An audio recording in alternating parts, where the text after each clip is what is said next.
Thanks for joining me on this trip, walking the Wherryman's Way, Norwich through to Great Yarmouth. 3 days of wild camping and walking. Hi there, this is Jay from I Wonder UK. Up visiting family in Norfolk, so I thought I'd take the opportunity to fit in a walk and doing the Wherryman's Way, which runs from Norwich through to Yarmouth. It's the 12th of September today. I'm aiming to do it in 3 days. We've had a heat wave over the last few days. It's cooled off today, it's 19 degrees and it's forecast rain. But I've had a lovely start. My youngest daughter's boyfriend just phoned me up and asked permission to get engaged, so good start for the day. Like I say, I've got the advantage today, it's cooled off, but it is going to be raining for lunchtime, so I'm going to make a start. We're just leaving Norwich train station now and going down to find the river to the start of the walk. Literally a couple of 100 metres from the train station, cross over the traffic lights and just drop down to the river here. Relatively easy to find, but I always get lost in towns. It's quite nice for me revisiting Norwich. I grew up here, spent my teenage years. I used to live about 16 miles from here in a little village and used to hitchhike up to Norwich every weekend just for something to do. So it's weird being here, but yeah, I'd never really walked down the side of the river, so I'm looking forward to it. It's definitely a lot more, developed since when I was here, but that's like 40 years ago. So looking forward to walking through it, but equally looking forward to getting out into the open air.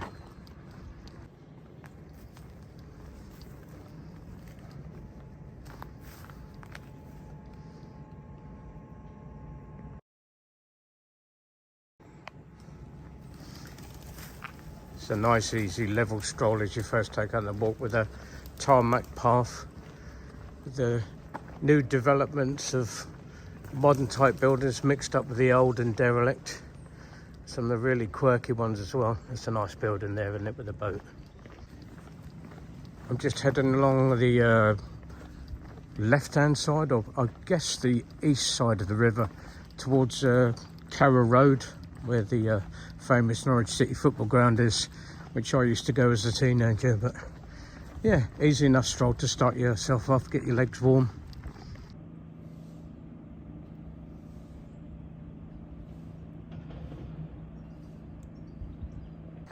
I'm pretty sure I'm going the right way. I haven't seen any markers for it yet for the Wherryman Way, but I've just seen one for the Boadicea Way, but I think they duplicate each other for the first little bit before it splits out again, so pretty confident. I decided to use this walk. I'm using trekking shoes, and I had the Ultra Olympus 4 before, and I needed a new pair. I just basically wore them out, and they're about the same price as the Ultra Olympus 5. So I'm doing something that I wouldn't recommend to anybody. I've got a new pair delivered to my sister's house, and I'm using them straight out of the box. Like I say, wouldn't recommend it, but they are great shoes, and last time I took minimum amount of braking in, so let's see how we get on with them. The pathway forks a little way down, and the official route I think goes up onto the left, but the guidebook recommends taking the right and staying by the river. And I think you see a part of the old city wall, so I'm going to take that route, heading towards this bridge and staying by the river. It's a minor detour, but you see a part of the old city walls and the buildings built up. Worth taking a little trip down. It's probably a 30-second detour.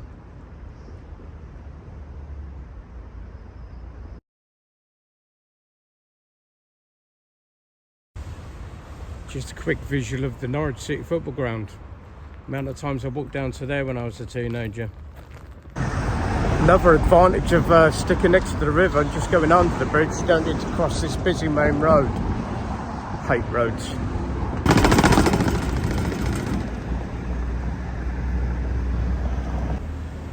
Quick shot of more of the old city wall, bits of it all over the place. As always, I struggle in the urban environment. Put me out in the countryside, I can navigate. Through cities or towns, I'm no hoper. I haven't seen any signs yet, but the easiest way I can suggest is just keep following the signs for the ring road, all routes. That seems to be the way.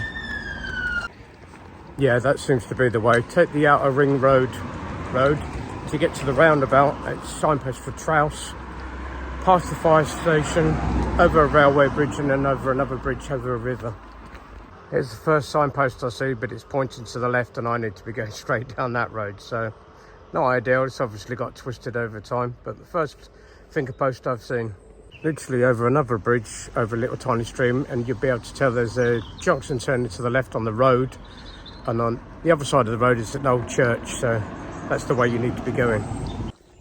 You walk along the pavement past the ski centre and you're close to the river, but you're walking along on the pavement. But there is, as far as I can see, there's no footpath next to the river, unfortunately. But I suppose that would make it a little bit harder, but there's nothing wrong with being a bit tough, is there? Definitely got my vote for cute little house. 10 minutes from the centre of Norwich. The finger post on the other side of the road, so it's not easy to spot if you've got your head down. But it's just taking us down this little road, which I think takes us down towards the river for a little bit, for not very long. And then we're back up again on the pavement. We're going to take a little walk down there, see the river. As you walk along the tarmac path, walking along the side of the river, I think it's the River Yare.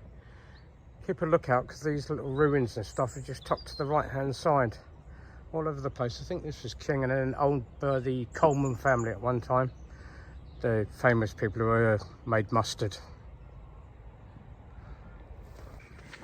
Those ruins that you showed you were at Trouse Newton Hall, which weirdly enough is up the end of Millionaires Row. Nice if you get the chance.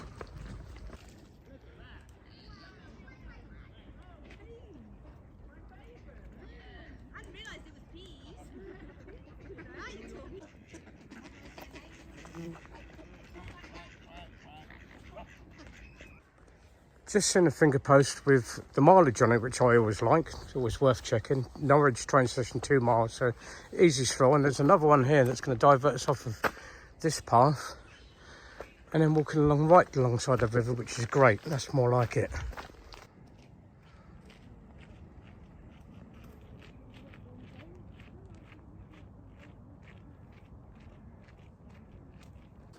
The pathway takes a turn right away from the river, and you come back onto that little road again. But if you cross over and then turn immediately left, you're walking down a little footpath rather than walking along the road. Always worth it.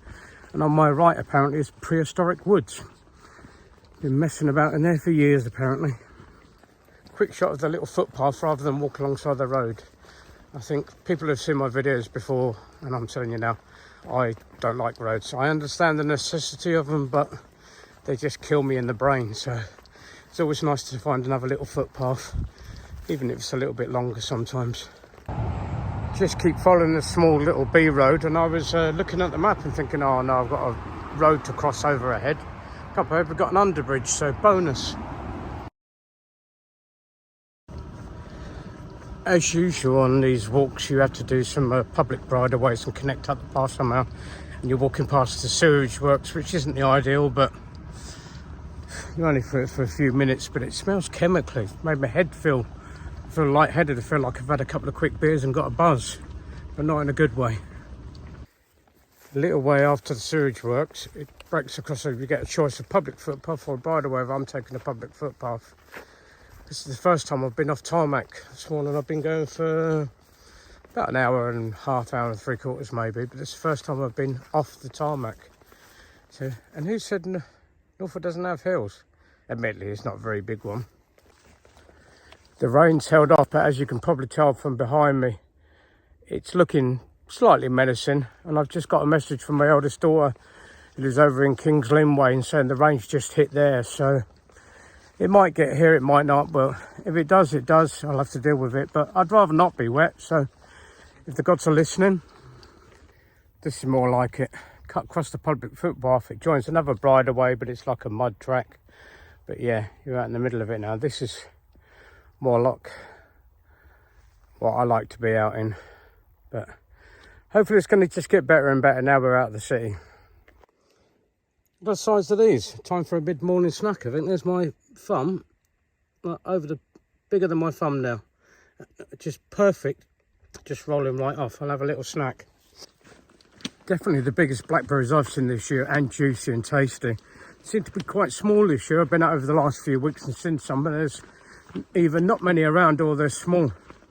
I saw something on the internet where people pick them and then soak them in water or vinegar or something like that to try and get the bugs out, but I never did with a kid, and I don't think, well, I got to this age, so I don't think I'm going to start now. I squash it between my tongue and the roof of the mouth, and then you can always tell if there's a worm in there, and you can spit it out then.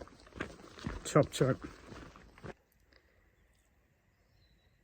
Just taking 5 minutes before I make my way back down to the river again. Sort of in the middle of the countryside now, and it's so peaceful.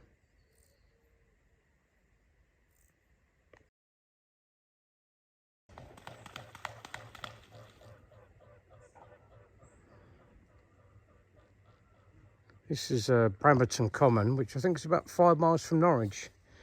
I've been going for about 2.5 hours, nice easy stroll, but yeah, you can probably tell how peaceful it is out here. Seeing the ducks and the swans. I think I just seen a kestrel, might have been slightly bigger, might have been a buzzard or even a kite, not sure. Not great at identifying birds, I'm afraid, but I do enjoy seeing them.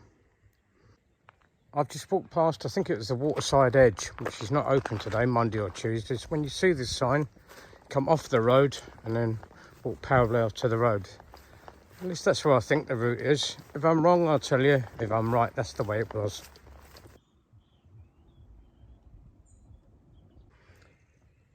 Once you walk down the riverside over that little common, you need to walk behind these cottages there, and it turns into this little footpath here. Literally right next to the river. Like these overgrown bits, which I always think are secret tunnels. Reminds me of being a kid. Love them. The path here doesn't seem particularly well worn and overgrown. It's, yeah, you can see the path's obviously been used, but the overgrown is coming right over with stinger nettles, etc. So is that, I'm wondering if this is the right road. I'm going to check. It's not that path. After the little tunnel of hedge, as you come out, instead of that footpath there, there's another bit here that we need to walk through and cut just inland a little bit away from the river. But you know when you start to expect something but not quite sure, it's always worth stopping and having a check. Literally cuts away from the river on the right hand, go across 50 metres and you walk along the edge of a woodland path. Tiny little streamline there, much clearer, a lot more obvious. There's a minor detour inland that brings you around, but you come across, I think this is Surlingham Church with a round tower. Very nice, but I'll be honest, this is the Wherryman's Way after all, which implies that you'd be walking alongside the river, and it looks to me, without being spiteful, that it's just a property where they don't want you to walk along their river edge, if you like, which, yeah, if you asked me and it was mine, if I was ever in that fortunate position, I'd like to think I would say, yeah, of course you can have a public footpath or a permissive right of way going across the river. That just makes sense for this sort of walk, but that's just me. Decided to rain for a bit, so I'm going to take 5 minutes here because I'm sheltering under these trees, which is ideal because the weather's still warm and I don't really want to put waterproof on unless I absolutely have to. So I'm going to take 5 minutes here. Ideal place. The rain only lasted a couple of minutes, which is ideal in my view. I'd rather just shelter for a couple of minutes, if it's only going to be a couple of minutes, than put my waterproof on and get hot again. The unfortunate thing is you are going to get wet feet if you're wearing trekking shoes, because now the grass will be wet. I'm walking down to Surlingham Marsh now, which is a site for special scientific interest. So I'm looking forward to that, see what's down there. Unfortunately, like I said, that's the downside to wearing trekking shoes. I do enjoy them. They are much lighter on your legs. My tendons don't get so much abuse when I'm using them, rather than walking boots, but you only have to have the grass wet and that shoe done. You need to carry at least one pair of socks. Hopefully it doesn't rain constantly while you're away. Or I understand you can buy, I think it's seal skin, I think like seal, S-E-A-L skin socks, which are waterproof, but they're beyond my budget. I'd love to have a pair, or a couple of those, but I've never been able to justify the money. Great crested grebe, I think probably my most favourite bird. It's the other side of the swan there in the middle. Been waiting to see if he ducks under. It fascinates me how long they can stay under for. Try and zoom in a little more.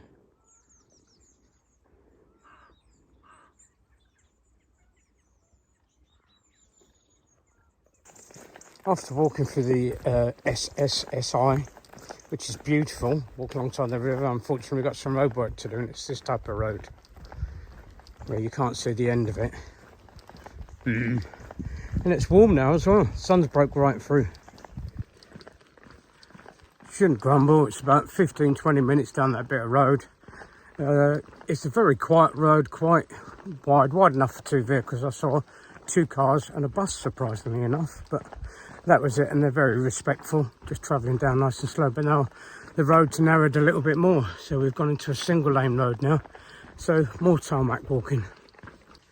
That last section on tarmac turned out to be about 30 minutes. It's a double lane road, goes to a single lane road, and then a gravel track.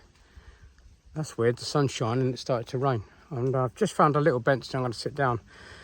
I normally try and take it easy and stroll till I take everything in, but I do find myself going a little bit faster on tarmac to just sort of motor myself past it. So, but about 30 minutes. It's one of those things that you just have to do to link one footpath up to another. So I'll try not to be a grumbler.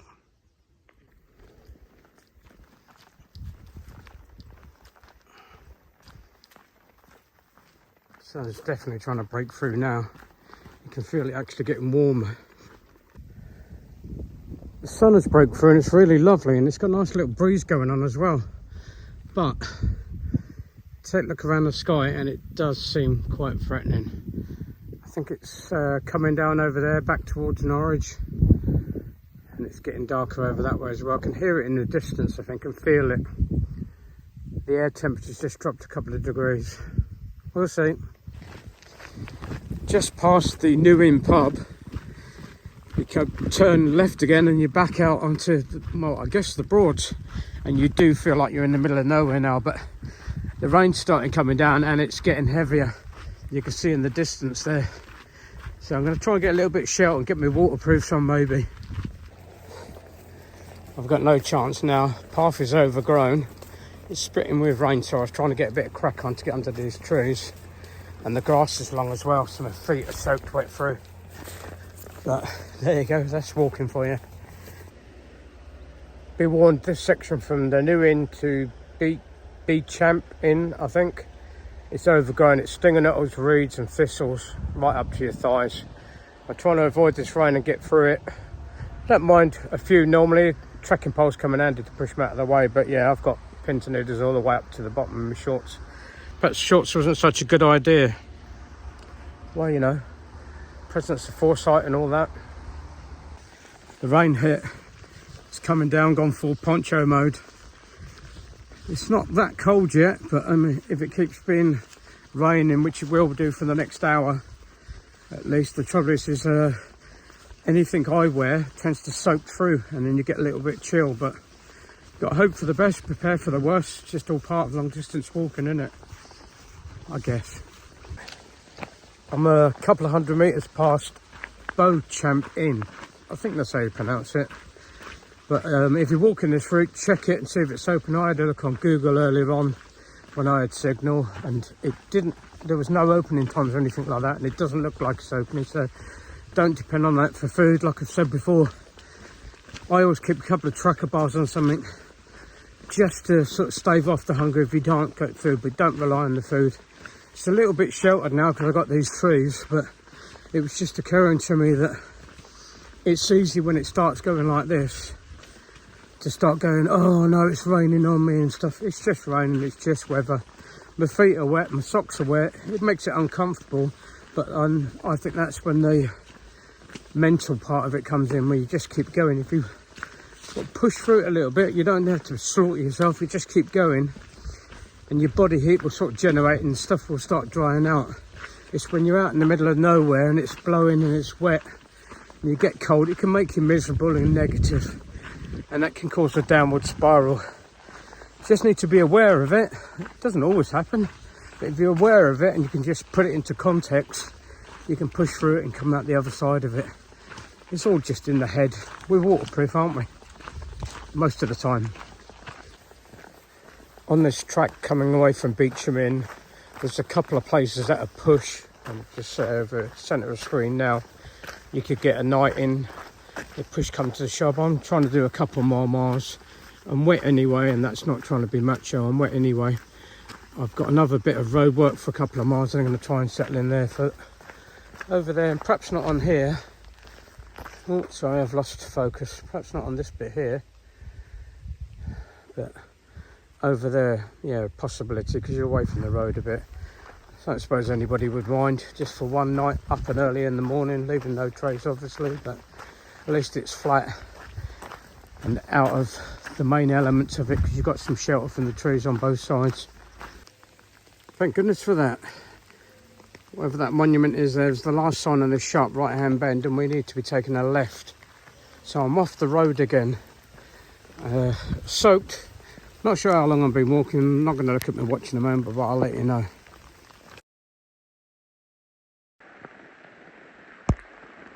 Not ideal, but sometimes you have to make do. The ground is soggy, it would hardly hold a peg. Yeah, not confident in it, but it's up, and I'm not sure how wet it is. I'll ever put it up. I'm soaked away through everything on me, clothes, gone through my poncho. I'm not sure if the tent's dry on the inside yet. I'm not going to open it up and wait. I'm just waiting for this rain, but it's due to keep coming down for the next 50 minutes, so what it is. But I'm here for the night whichever way. I'll have to improvise some sticks or something for some pegs. Oh, that was a challenge. Literally just stopped raining. Been raining for 3 hours solid. I don't think I've ever quite seen it like that. Soaked through. Lucky enough I've got my thermal pyjama type things that I wear for in bed, but literally trying to put the tent up, and the footprint had puddles in it before I could put the tent on top of it. But yeah, that's just wild camping for you. Been a good day. I had a bit of all sorts today.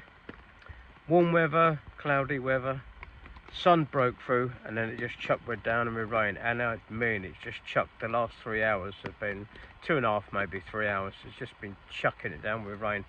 And the trouble is, on this walk, you're in the middle of nowhere. There is no shelter anywhere you look, so I've got soaked all the way through. But I'm going to keep it short and sweet, and wish you good night, and speak to you tomorrow morning. It's 9:30 at night now, and this has been like this since 3 o'clock. It's not just raining, it's the raindrop that's a massive, like, clacking against the tent. 10:30 at night, and it is not giving up. So, yep, I think it's going to be a noisy one. It's supposed to rain till 12, and then it's windy for 2 hours, so